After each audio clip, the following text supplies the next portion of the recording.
At my husband's funeral, my son Daniel stood at the podium with a trembling voice and thanked another woman. She was the one who was truly family to us, he said. At that moment, all eyes in the room turned to the woman in the front row, the one in the fitted dress and perfect makeup with delicate tears resting in her eyes. And me, the real wife, the mother. I sat off to the side, unnoticed, invisible, when the lawyer later informed me that my husband had left everything to her, not a single dime for me. Linda Mallister embraced my son and smiled a triumphant smile as if she had already won. But then I pulled out the second wheel, and just like that, there was no one in the room smiling anymore. I never imagined my life would begin anew at a funeral. Robert died in À soudain car accident. He was driving downtown that morning in a heavy rain. They said the brakes failed on a curve, and the car crashed into a supermarket. He was gone quick. The doctor said he didn't suffer, but I wasn't sure he deserved such a clean departure. We had been married for 40 years. I used to think our marriage, while not romantic, was at least solid, like one of those old houses weathered by storms, worn on the outside, but still standing. I gave up my career to tend to every corner of our home. He always said, "I can take care of you. You don't need to work." And I believed him. I naively thought it was some kind of love. At the memorial, I wore his favorite charcoal gray wool coat and stood by the chapel entrance, greeting guests. The wind whipped. My fingers were numb. Still, I smiled, doing my best to make sure his farewell was dignified and orderly. Robert cared so much about appearances, about what other people thought of him. Even in his death, I found myself maintaining that neat facade for him. Daniel was at the podium. He's our only child. He turns 33 this year and is a back-end engineer for a tech company. He wore a sharp dark suit. His face was solemn and his voice was as steady as always. After reading a tribute to his father, he paused and his eyes reined. "There's someone I want to give a special thank you to, Daniel," said, his voice a little shaky. The room fell silent. I clutched my handbag in my lap, my knuckles turning white. I thought he was about to say, "My mother." In that moment I could almost hear it forming in his throat, that long awaited acknowledgement. 40 years of companionship, dedication to the home, nights spent at the hospital, all the quiet sacrifices. I truly believed he had finally seen me, but what came next sliced through me like a dull blade, stripping that hope away inch by inch. Someone who supported my father through the toughest time of his life, Miss Linda Mallister. A soft murmur went down the aisle. From the front row, a woman stood up and dabbed her eyes, nodding politely. She wore a deep emerald green wool coat, black heels, flawless makeup, and perfectly coiffed hair. As she sat down, those around her turned to look curious and surprised. I felt sound explode in my ears like a detonated silence. Linda Mallister. I knew the name. She was Robert's administrative assistant at the firm. He later promoted her to a consulting partner, even briefly, including her on the board. When I'd ask about her, he'd always downplay it. "She's competent. Don't be paranoid." I remembered that year's company party. She brought me wine, smiling sweetly, moving with the ease of a woman who fit in. I dismissed her at the time as just another sycophantic employee. Looking back now, how ironic. From across the room, someone whispered, "She's sitting so close, like she's family." And my son had just thanked that woman at his father's funeral. I felt like the chair had dropped from under me. My ears were ringing, and the world vibrated. Faintly, people came up to shake my hand, murmuring the usual. He was a good man. well, miss him. I nodded, automatically like a machine repeating pre-programmed responses. I had planned To. hold on until the end to maintain appearances, but then I heard Daniel whisper to Linda, "You're the one who's truly family." I nearly dropped the teacup in my hand. In that moment I realized this funeral wasn't for Robert. It was for a hidden world I didn't know existed, and I was just a stranger, a discarded observer. That night, back home, I sat in the empty living room. As. I took off the coat. I saw that the satin ribbon was wrinkled, as if the last vestige of my marriage's dignity had been accidentally snapped. I sat at The dining room table and stared at the row of empty chairs. Robert's seat was still in its place. I hadn't moved it. For decades, he'd always sat there, hand on the armrest, waiting for me to bring him his soup. Now it was just alone, and the armrest had gone cold.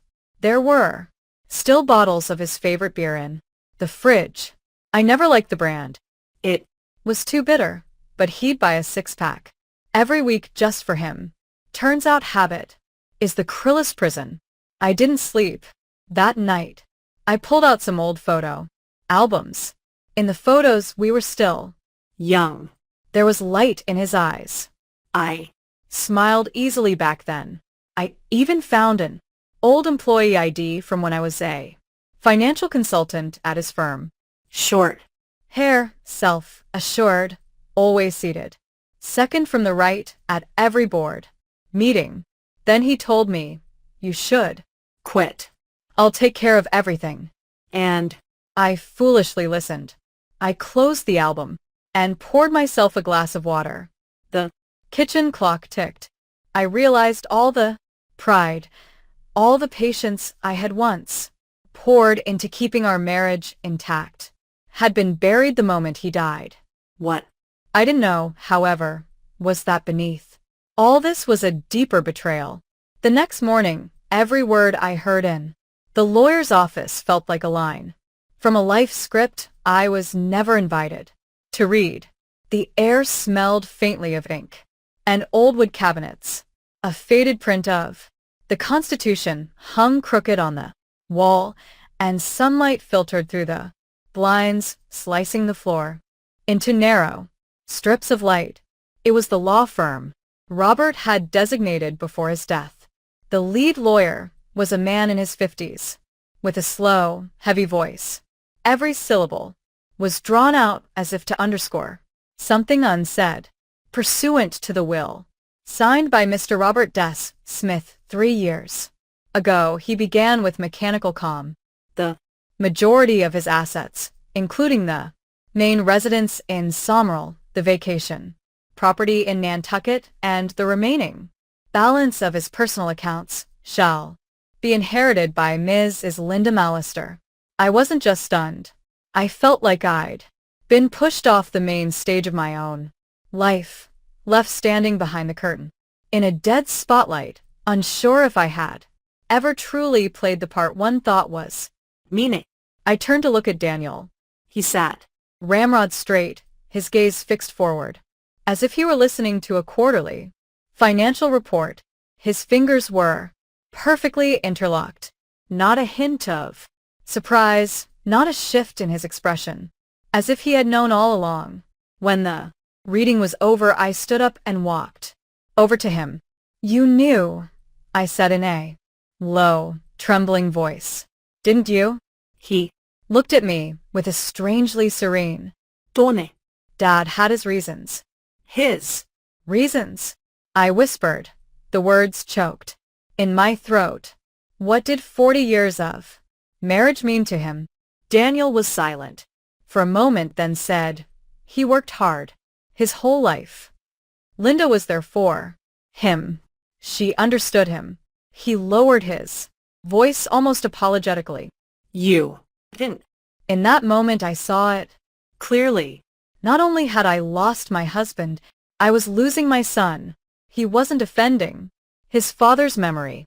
He was redrawing the family tree and erasing me from the Map.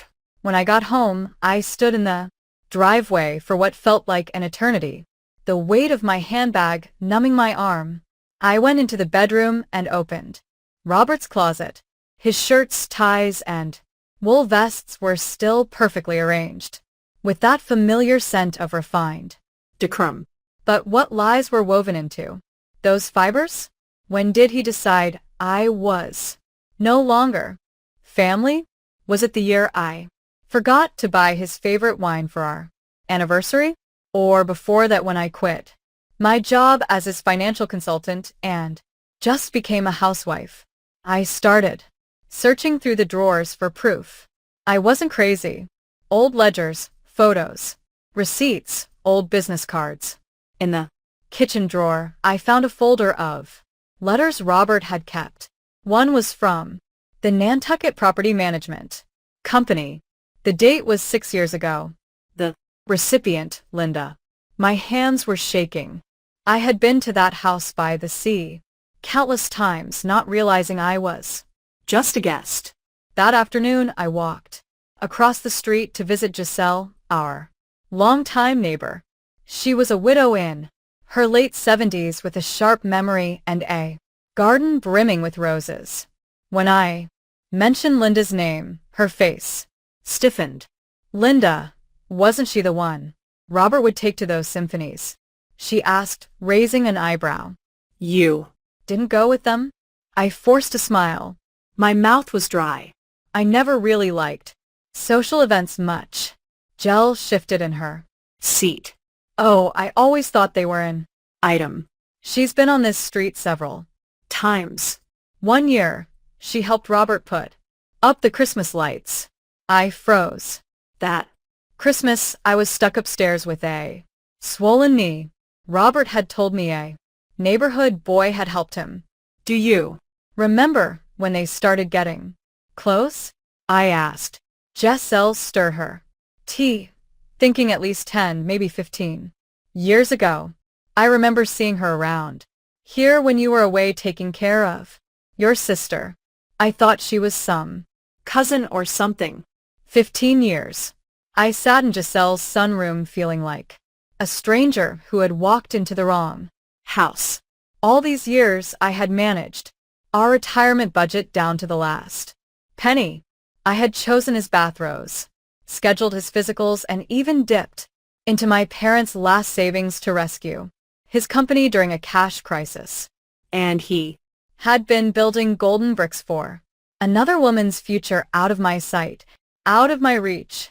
Returning home, I finally found an old cardboard box in the basement filled with photos.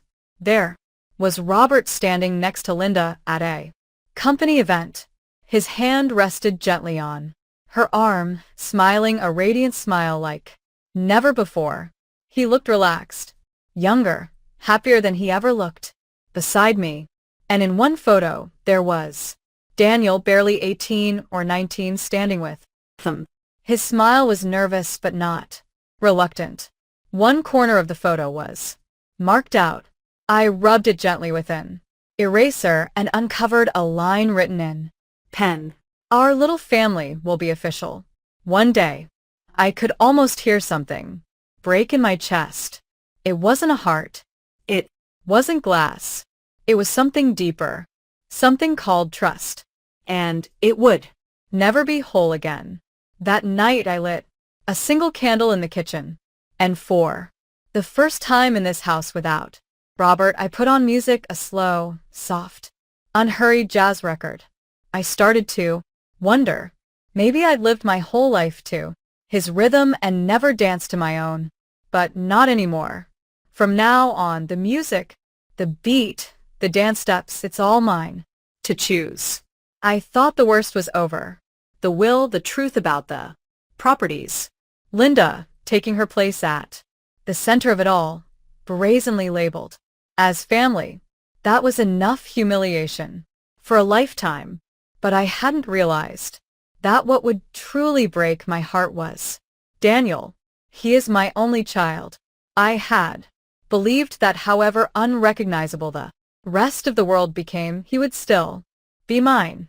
We agreed to meet at the town cafe, the one where he used to get caramel dessert as a little boy. He Showed up in a trench coat, his demeanor stiff and formal, as if he were preparing for an interview, not to meet his mother. Before I could sit down, he Placed his phone face down on the table. He always did that, a subtle signal that any buzz could be a reason to abandon the conversation. Why did you send Linda a legal notice? He asked bluntly. I took a deep breath and looked him in the eyes. Do you think I shouldn't have? He Shrugged. She didn't hurt you. Dad gave her the money. It was His decision. Suing her just makes everyone uncomfortable. Uncomfortable? I said, my voice cracking with disbelief. Daniel, your father, deceived me for decades. I gave up my Career for this family. My friends for you. I even sold my mother's emerald ring just to pay your college tuition. Do you know what that ring meant to me? Daniel frowned, exhaling with visible irritation. You always bring it up like I owe you Something that hit me like a dull blow to the chest. It wasn't anger, not even an argument, just distance, a cold and definitive distance. Dad told me, Daniel said after a pause, his voice dropping, that the happiest years of his life were with Linda. She Understood him. She respected him. She Didn't always question and criticize him, like you did. I questioned him because he stopped respecting me, I said, gritting my teeth. I criticized him because he was wrong. Daniel shook his head as if he were listening to a meaningless sermon. You're too traditional, Mom. You've always believed that making sacrifices is a virtue, but Dad didn't need that kind of love. That's when I understood. It wasn't a sudden revelation for him. He had been thinking this way for a long time. He just hadn't said it until now. I looked at him for a moment. All I Could see was the boy he used to be. The boy who breathed raggedly during asthma attacks while I sat by his bed all night. The teenager who was bullied in School. whose dignity I defended as if it were my own. The 17-year-old whose heart was broken for the first time and who curled up next to me on the backyard bench in silence until the stars came Out. Did he remember any of that? I Reached into my purse and pulled out an old faded photograph. That summer when you were 2, we went to the beach, I said, sliding the photo across the table. Your father backed out at the last minute for work, so it was just the 2 of us. In the photo, he's wearing bright red swim trunks and standing on wet sand with a trail of tiny, wobbly footprints behind him. You were terrified of the waves. You'd hold on to my neck and just scream, Mommy, Mommy. You didn't know much about the world back then, but you knew where safety was. Daniel looked down and said, Nothing. I know you idolize your father, I continued. He was always elegantly turned out, never raised his voice, always said the right thing. But Did you ever think that maybe I set the foundation for that elegant man to exist? He looked up. There were no tears, no remorse, just a flicker of hesitation. Dad did what made him happy, Linda said. She made him feel needed. You were just too strong. Too strong. That was what I was. I thought about those nights spent balancing overdue accounts, the afternoons I cooked with a fever, the years I held back tears at Robert's cold silences and kept smiling anyway. That's what he meant by too strong. I put the photo back in my wallet and stood up. My voice sounded calm, but it had a deep firmness. You're right. I was too strong. And starting today, I'll save that strength for myself. Whatever he said after that, I didn't Hear it. I walked out the cafe door into the parking lot. It had started to rain. The drops hit the windshield with a slow, relentless rhythm and orchestra, made entirely of silence.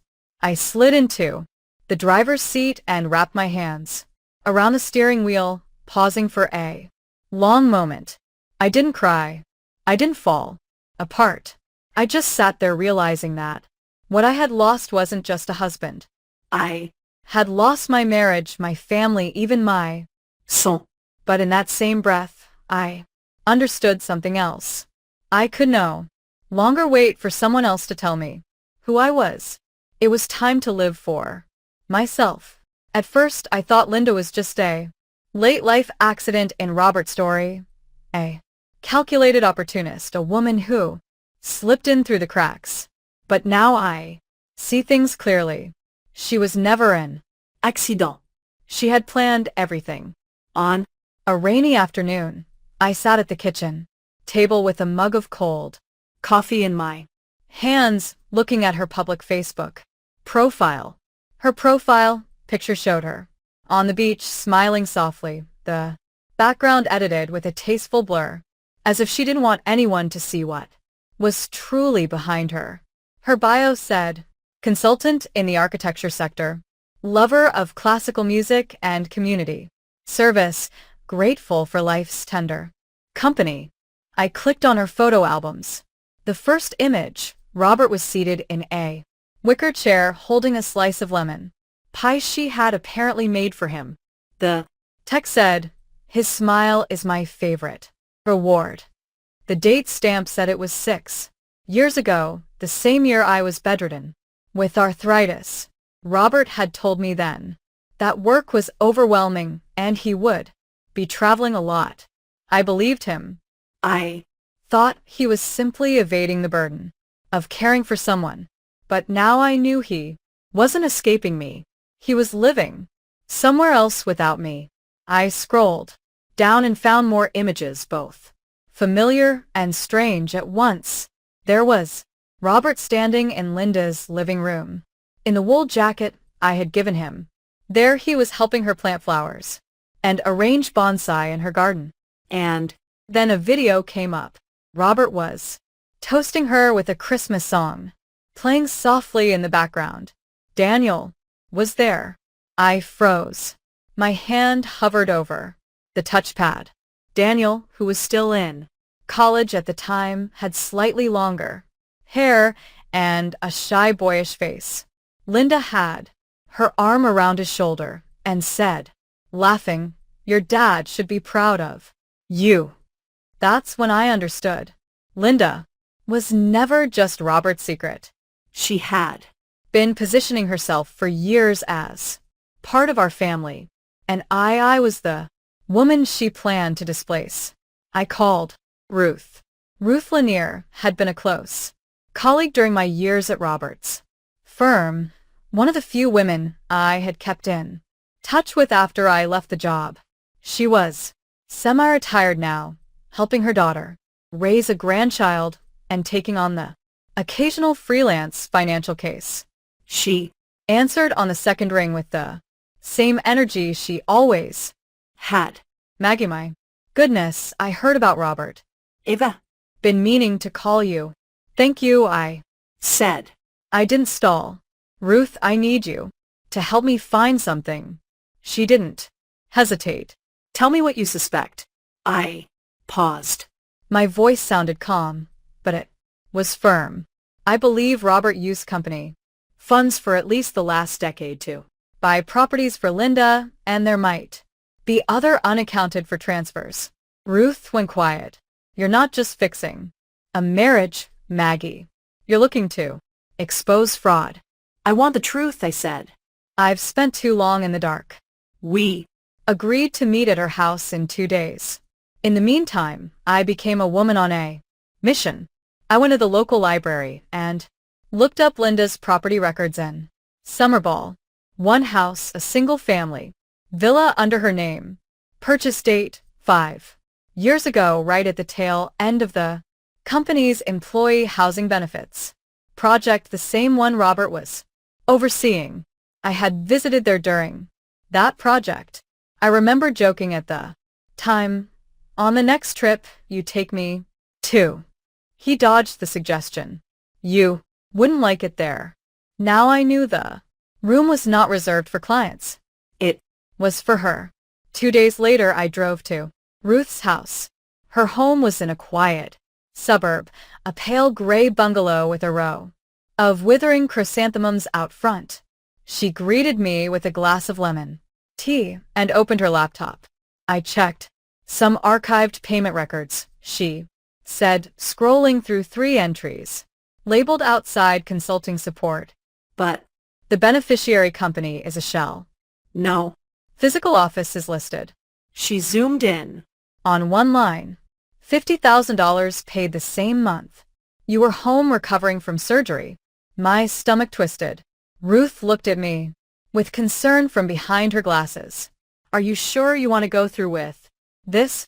Most people would just prefer to let it go. I didn't answer. I just saved a screenshot of the file to my flash Drive. On the drive home, I went slow. The sun hit the windshield hard, and the air smelled of early autumn. The radio played an old 60s ballad. The chorus repeated softly. You only find the truth when you stop pretending. Yes, only when you stop pretending do you begin to see Clearly. Back at home, I sat in front of the computer and saved Linda's Facebook photos to a new folder. I named it Evidence. I was no longer the woman who buried her emotions behind a stove. I Was Maggie Smith, the legal wife of Robert, the mother of Daniel, the one who had been edited out of her own life story, and the woman who was about to rewrite the ending. The second batch of documents from Ruth arrived just as I was wiping down the kitchen sink. Sunlight filtered through the blinds, casting clean stripes across the countertop. I paused for a second with a rag in my hand and thought that was how my marriage had been maintained. tidy. Silent until the kitchen no longer felt like mine. The email subject was simple. 3 suspicious transactions key. Preliminary legal feasibility assessment. I opened it. A few familiar PDF statements filled the screen. Ruth Had annotated them. The company name, Kint Consulting LLC. The account tied to Linda. The transfers 3 payments, totaling over $350,000, carefully staggered over 5 years each. One timed just outside the company's official audit cycles. She added a note. This sum lacks sufficient justification. Unless invoices for services of equivalent value can be produced, this is potentially a fraudulent gift. There it was, the proof. I felt a knot of resolve form in my chest. I knew what to do. That afternoon, I called a lawyer who specialized in fraud and corporate Law. I have a whole host of questions, I said, my voice steady and clear. I Believe my late husband systematically plundered his company to aid his longtime mistress. The lawyer was a woman named Michelle Robinson. She was in her mid-50s, and her voice on the phone was warm and no nonsense. She Listened calmly as I talked. You need to send me everything you have, she said. Every document, every email, every photo. I hung up and started copying the files. When I was finished, I had over 50 documents. I printed everything out, arranged it neatly in a folder, and took it to her downtown law office. Her firm was in a glass skyscraper, and I took in the view of the Chicago skyline as I waited. When she walked in, she had a kind, professional smile. She had a sharp haircut that framed her chin and wore a perfectly fitted suit. She took the folder, flipped through it, and nodded. We will go through this, she said. I'll be in touch. Thank you, I said, looking at her. She betrayed me, and my son helped her. I want her to pay back. Every last cent. Michelle pushed her. Glasses higher on her nose. We will do our best. The next few months were a whirlwind of appointments, emails, and legal proceedings. We filed a lawsuit against Linda Mallister, and the case made waves. Robert's former firm, his lawyer, and even his estate became entangled in the case. Then there was Daniel. He took Linda's side. He was outraged. You're destroying his memory, he said to me on the phone. Daniel, your memory of your father is a fairy tale, I said. He was a con man who used money to betray me, his wife, and his sons. Mother, that's the truth. He hung up. I waited for him to call back, but he didn't. It hurt, but I did it anyway.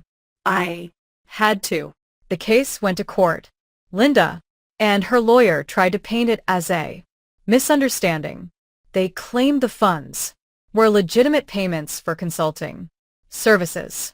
They produced fake invoices that Robert had given her. But we had Ruth's evidence, and we had Robert's Facebook photos. I took the stand and told what happened. I talked about the 40 years of our marriage, about the sacrifices I made for him and Daniel, and about the pain I felt when I learned the truth. The judge, a black woman in her mid-60s, looked at me with understanding. I think she understood what goes on in the hearts of women like me. In the end, the judge ruled in our favor.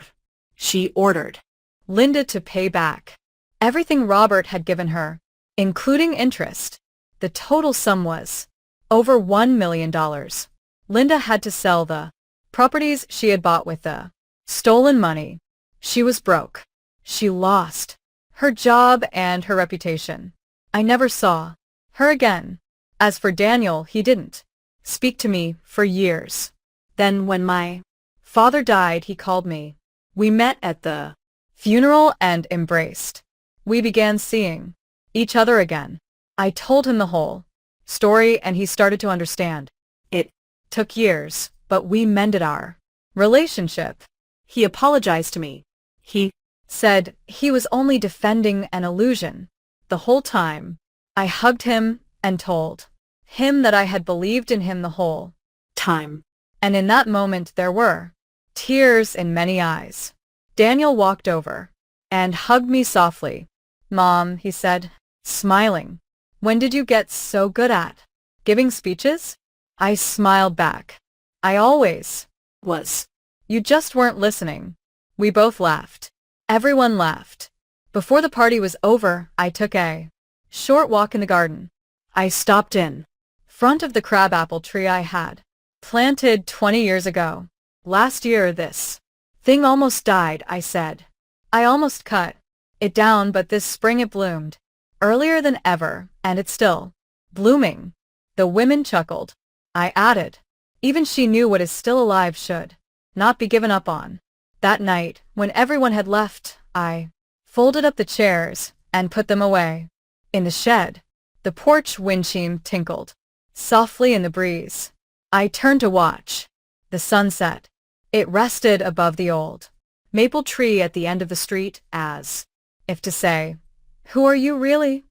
I took off my heels, walked barefoot into the house, hung up the dress, and went to bed. I knew who I was. I was a survivor, a fighter, and the truth had set me free.